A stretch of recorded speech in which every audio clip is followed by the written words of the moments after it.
নাটোরের গুরুদাসপুরে সামাজিক নিরাপত্তা, নারী ও শিশু সুরক্ষা ও সাম্যতার মানবিক দর্শন বিষয়ক আলোচনা সভা অনুষ্ঠিত হয়েছে। জুলাই পুনর্জাগরণে সমাজ গঠনের শপথ পাঠ উপলক্ষে গতকাল উপজেলা পরিষদ হলরুমে এ সভা অনুষ্ঠিত হয়। অনুষ্ঠানে সভাপতির বক্তব্য দেন ইউএনও ফাহমিদা আফরোজ।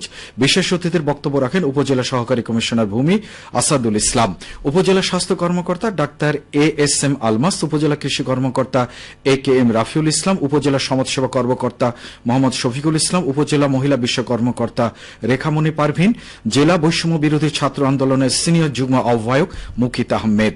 সভায় বক্তারা জুলাই পুনর্জাগরণে সবাইকে ঐক্যবদ্ধভাবে সমাজ ও রাষ্ট্র গঠনের আহ্বান জানান। এ সময় সামাজিক নিরাপত্তা কর্মসূচি, নারী ও শিশুর সুরক্ষা নিশ্চিতে শপথ করেন উপস্থিত বিভিন্ন শ্রেণী পেশার মানুষ। উপজেলা প্রশাসন, সমাজসেবা অধিদপ্তর ও মহিলা বিষয়ক অধিদপ্তর এই অনুষ্ঠানের আয়োজন করে।